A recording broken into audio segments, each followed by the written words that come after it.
Welcome back to school, grade 6 students. This is Miss Fatin and this is our first science lecture video. I'm so happy that I will be teaching you this year too. Last year we enjoyed talking about different things and learning about different things such as plants. We talked about photosynthesis in plants, respiration in plants, and so on.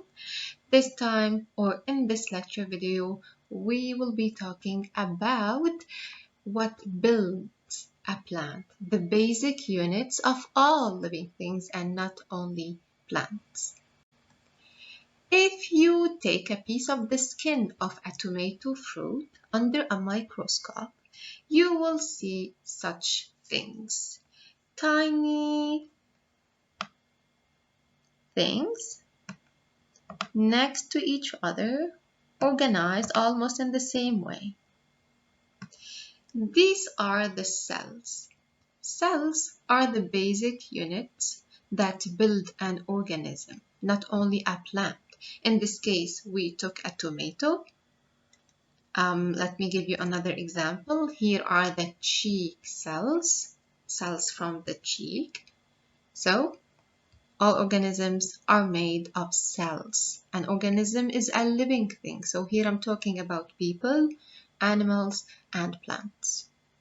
These organisms are made of an endless number, a huge number of cells that have special functions and role in the organism's body. Here are the onion cells and another example of cells. Look at them carefully. Again, a cell is the basic unit of structure and function of an organism. It builds living things. To see a cell, you'll need a microscope. So cells are microscopic.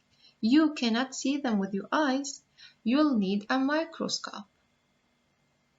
Did you know that some organisms, some living things, are made of one cell only?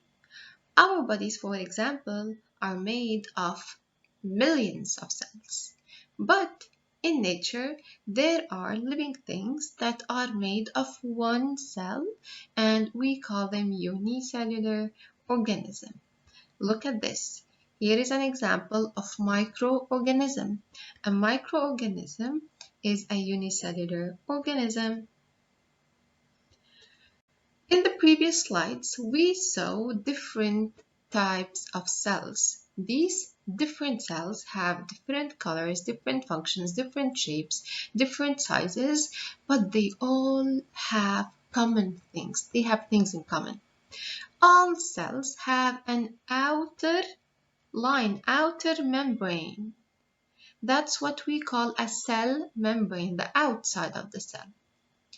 They also have a control center. They have a center that we call the nucleus. And they also have a cytoplasm.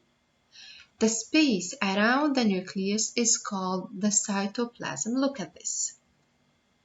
Let me show you this diagram. So here is the diagram or the drawing of a plant cell. As you can see, there is the cell membrane, which is the outer line of the cell.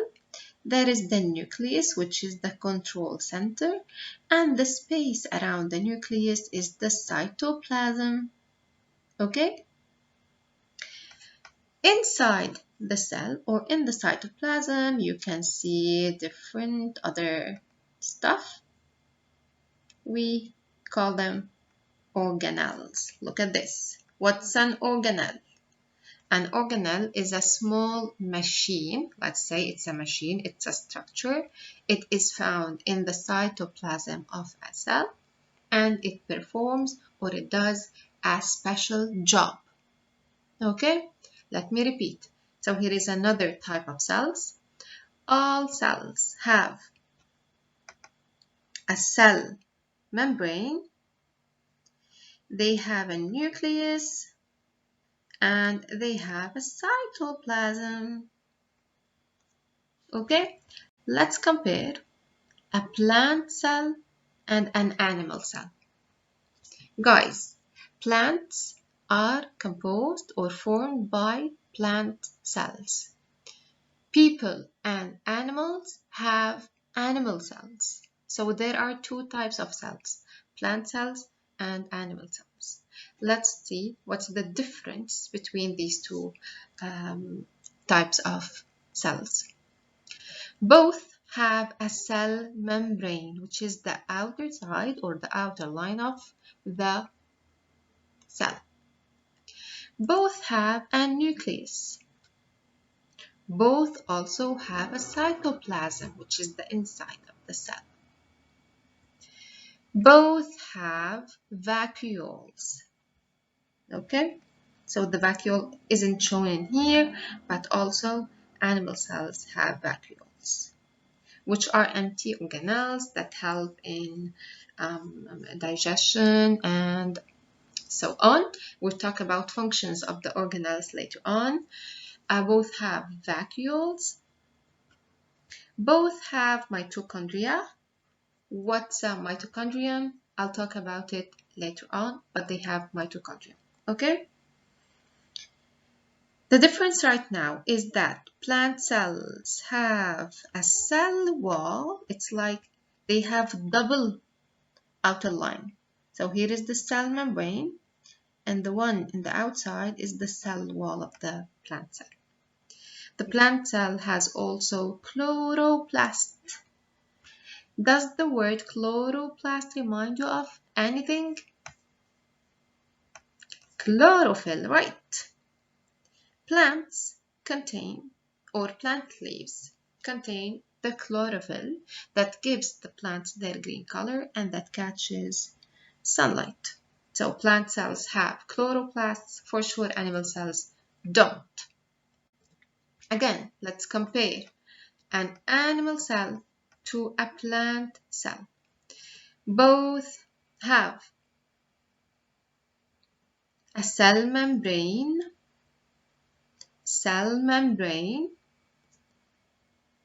a cytoplasm, both have a nucleus, both have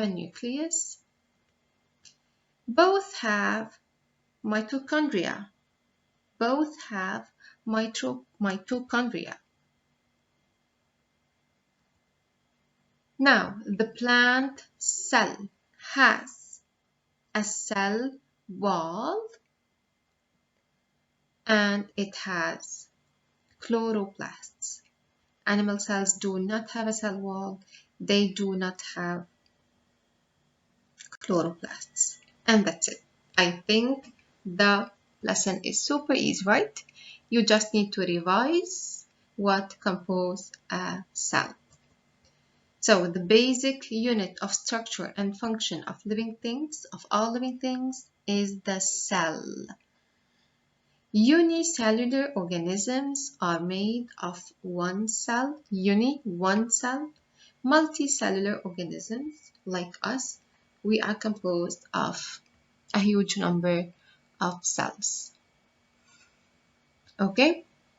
A plant cell shows a cell wall, a cell membrane, a nucleus, a cytoplasm, chloroplasts inside, mitochondria, while animal cells do not show a cell wall or chloroplasts. Okay? To see a cell, you will need a microscope, since cells are microscopic and they cannot be seen by the naked eye. If you still have any questions about the lesson, I'll be happy to answer them all. Okay? Hope to see you soon in class. Bye-bye.